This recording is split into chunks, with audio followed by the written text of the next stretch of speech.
I don't even know which video I'm introducing, but this dummy, he will not allow a good finger cut to go to waste. So watch the video, or there will be more stabbings.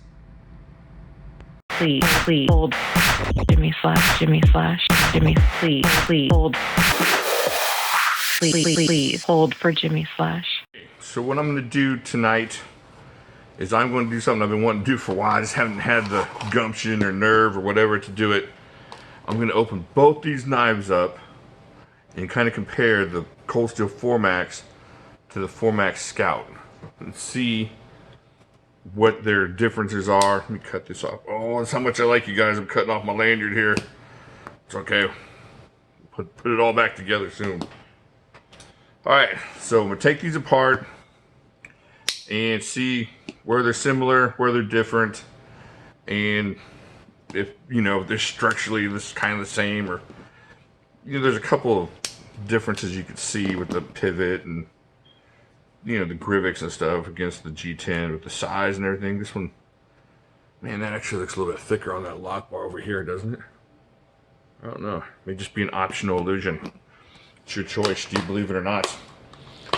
Alright, so I got my handy dandy magnetic trays here. I'm going to try to keep everything separated properly. All this will be Scout stuff. All this will be not Scout stuff. You know what? I'm going to go ahead and mark this Scout, because I will forget. And then there will be much cursing in as many languages as I can possibly muster. Alright, let's see what we got here. Let's see if we can get this pivot. Let's start with the Scout, because we've never done this. Ooh, that one fits. Alright, here we go. The adventure begins. Let's get going here. Drop that pivot. Oh, look at that. Had a little Loctite on there. That came out nicely. It wasn't locked in or anything. Sorry, so that blue Loctite. Alright, so we will switch that out to, let's see, maybe this is the one that fits. Are we gonna get lucky and just, yeah, that's the one that fits. Alright, it's coming out nicely. Let's get the can over here a little bit. So this is coming out pretty quickly here. No Loctite doesn't look like on this one. I'm not gonna totally dismantle this. I'm just gonna take the face off so we can see what the triad lock looks like on both of these and what the pivots look like, so we can kind of figure out how that's going to look. Of course, it might just all go to poop and fall apart on me, so I don't know. My goal is just to take the face off, take that one scale off, take that one liner off, and go from there. It's probably not going to work out that way. It never does. Alright, so we got that all done. Put that over here, put that out of the way. See if we can get our little pry tool out here of the handy dandy variety. It's going to be easier, I know, if I open up this blade. It's just going to make it a lot easier to slice myself open. Yeah. Alright, folks. Say a little prayer for you. Alright, let's try to get this open. There we go. A little spot there. This is not coming off. What am I missing here? I haven't done one of these in a long time. Help me out here. Write in the comments. I guess it's going to be too late by then, right? And just about grab the right side of that one. Alright. Let's get this pry bar in there. There we go. Easy peasy. Lemon squeezy. Alright. There we go. Here's what we're looking at now. See that. I'm going to leave this just like this and then compare it over here as we go. Okay, that sounds good? Alright, that's what I'll do. I'll leave that right there. Is that on camera a little bit at least? Yeah, you can see that pretty good. Right? Yeah. Alright, so there you go. Now we're just going to take the regular 4MAX apart. This is the 3rd generation. I know it's blue, but it's the 3rd generation American 4MAX. So that's what we're working with here. There's the one that had the flat lock bar, but none of the proud lock bar issues that the other one had. Alright, there we go. Put the pivot in there, put that out. Luckily, this is all working out good. I had these preset, I guess, so that's cool. Sometimes finding the torques are the major pain in the rear. Especially if you ain't got any good eyesight, or which I don't. I have my huge glasses on, so that's good. Alright. There you go. There you go. Very good. Alright. Looking good, looking good. No problem so far. The problem's going to become taking off that titanium, or that liner there. I think that's where we're going to start having some issues. Alright, I thought I saw some rust in there. Alright, now I got to do a little dance of 1,000 blades here. Make sure I don't stab myself while doing this one. It's probably going to happen. You're probably going to see some bloodshed. That's okay. You paid your money. See if I can get this part here. Oh man. I know I'm going to do something bad here. Alright, let's see if we can get this just picked off a little bit. Just a little bit. So get in there. I'll fast forward all this. So you don't have to see me mumbling to myself here. I know how to do this if I want to get this whole thing off. I guess I'm going to have to try it that way a little bit. Just try and separate it a little bit here. There we go. Alright. I know it looks dangerous with that blade open, but sometimes that's the only way to get into there. See, there you go, you get a little crack there. Just not cracky enough. There we go. Alright. So we got the crack off.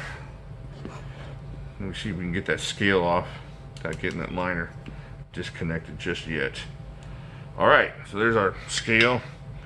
Alright, let's check this out here. Let's check out what we got working here. Now, if we look,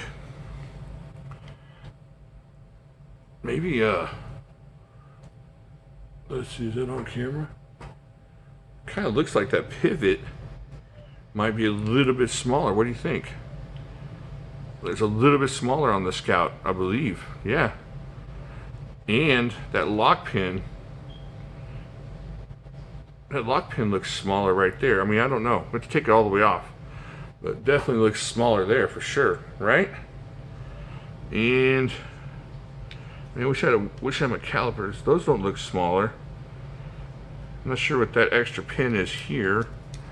So we got an extra little jobber there. And this has got an extra jobber here. I guess it's that one.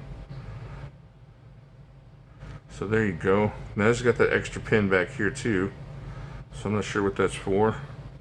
Maybe because this is a G10 scale or something. I have no idea.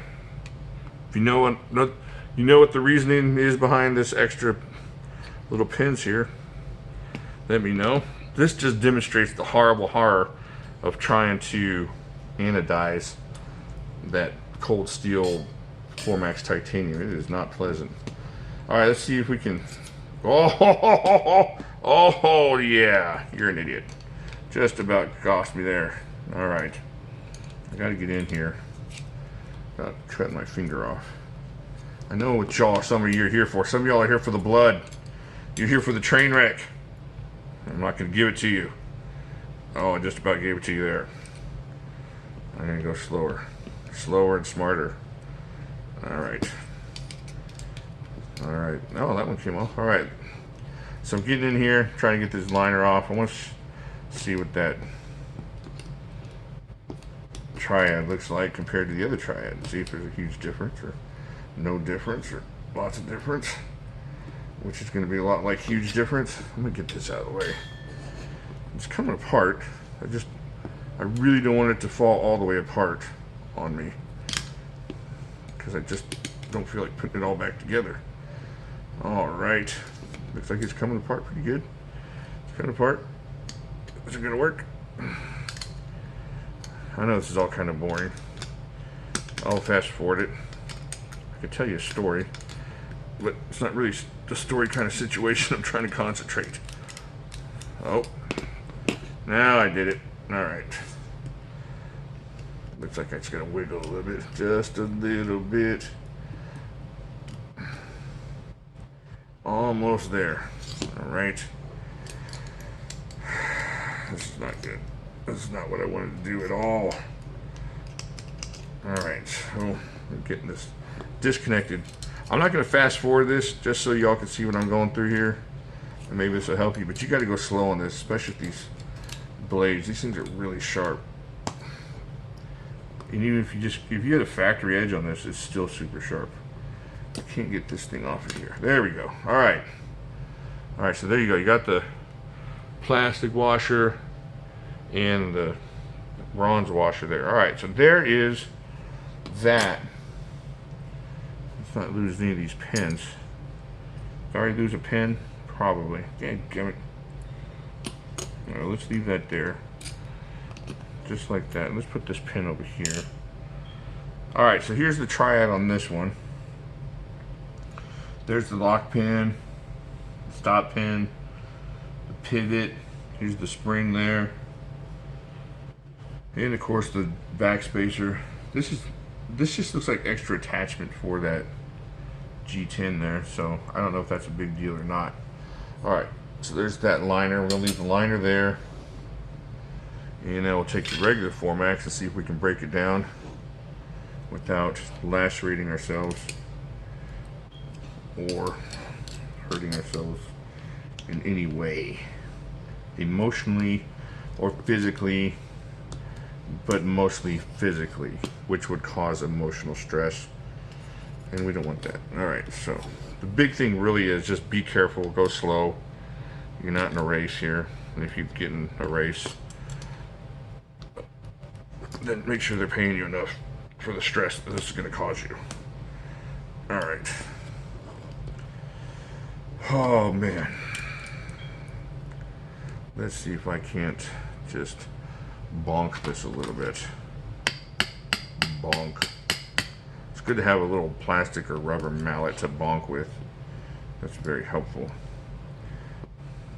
All right, let me bonk it from the top here. Get that wedged in there. Little bonk. Doesn't seem to want to bonk very well.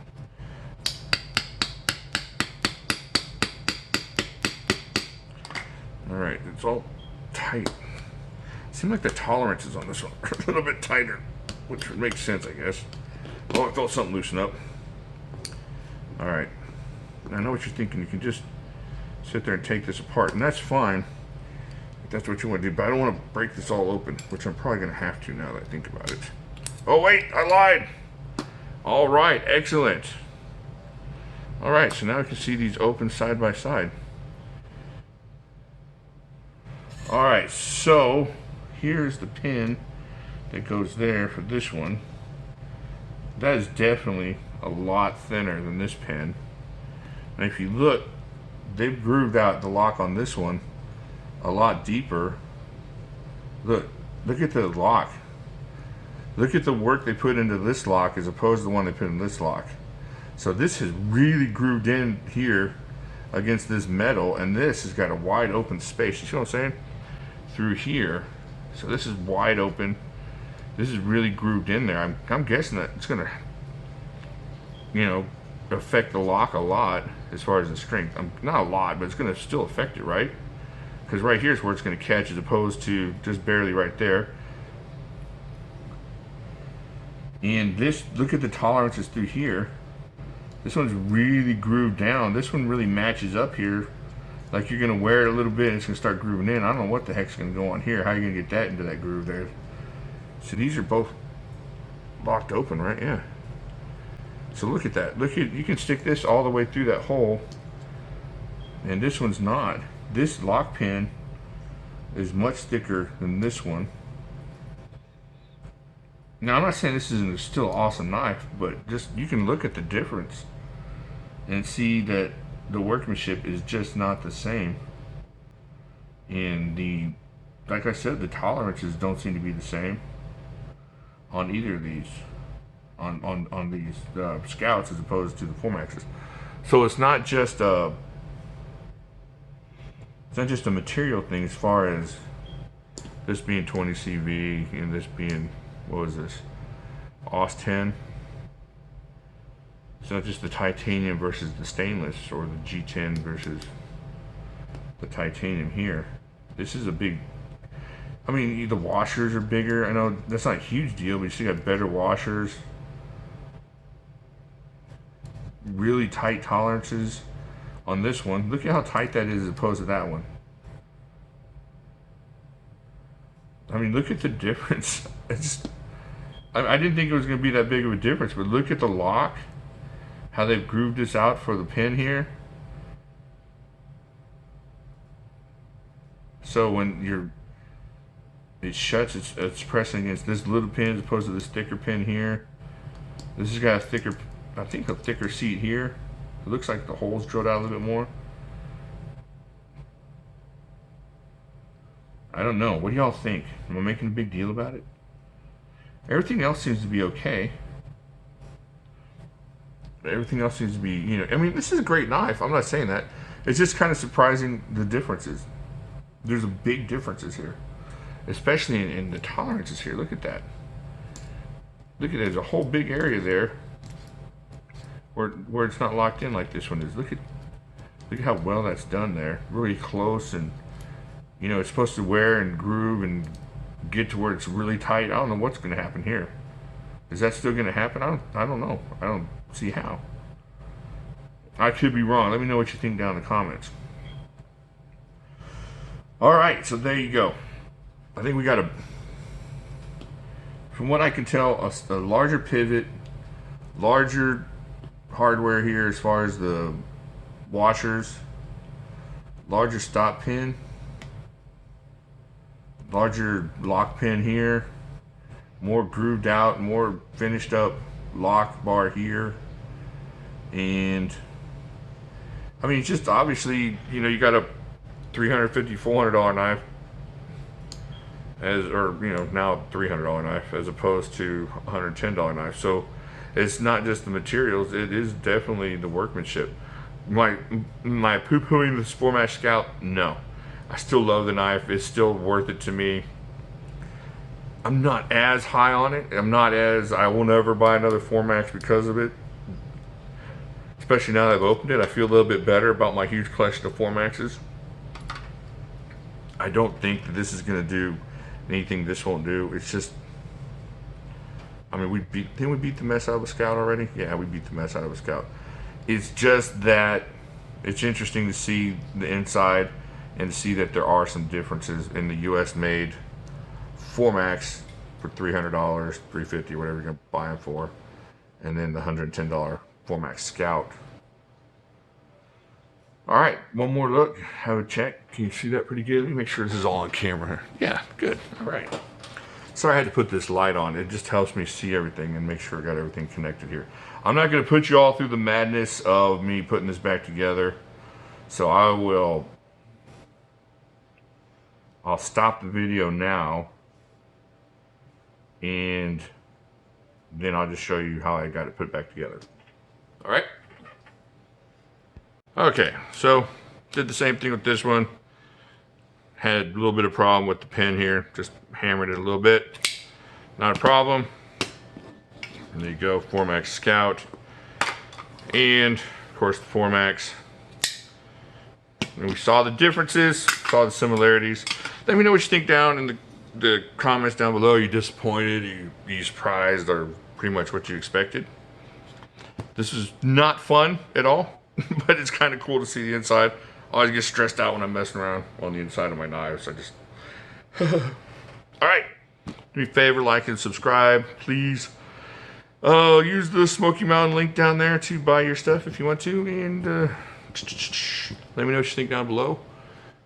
And I record a little bit of putting this back together. Then we'll stick it on the end of this video if you want to watch it. It's just me reassembling the Formax. And if not, I'll talk to you later.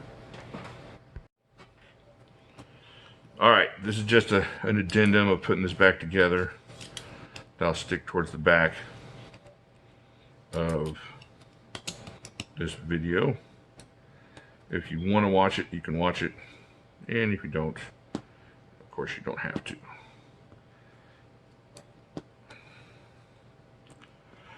Alrighty then.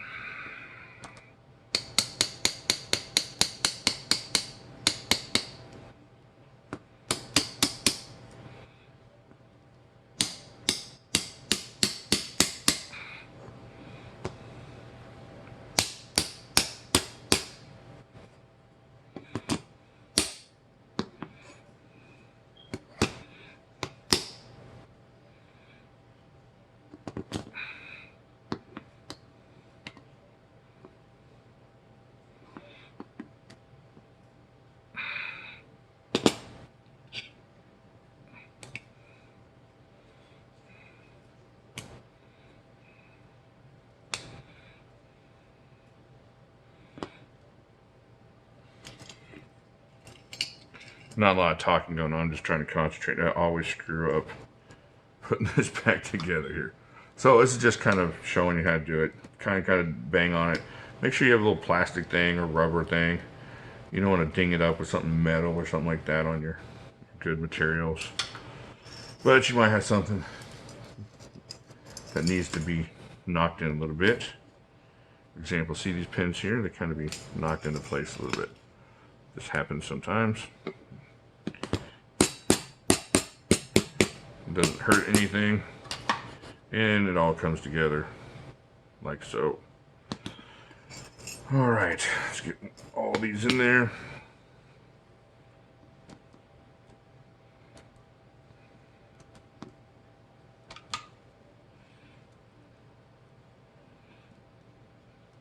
Okay, and it's just going to be the same with the other stuff. Let me try and get these in here without messing anything up too badly. Now you don't want to strip out the screws here. Just kind of get them snug, a little snug. All right, there's that. There's that one. Get this out here. And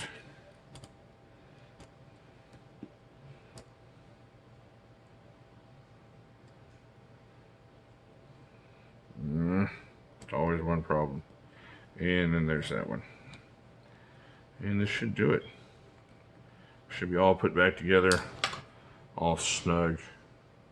It should be, but it's not. Something's going on here. Yeah, something's loosened up. All right, let me just bang it together a little bit. Sometimes this pin up here gets kind of loose. You gotta kind of bang it into place. Now you just gotta tighten up this pivot a little bit here. See, we got it all back together. Not a problem. There you go. Yeah, you can tell it's kind of loose. And there we go. Locked up like a 4-mech should be. All right, it's gonna be the same story with this one. I'll make you sit through it.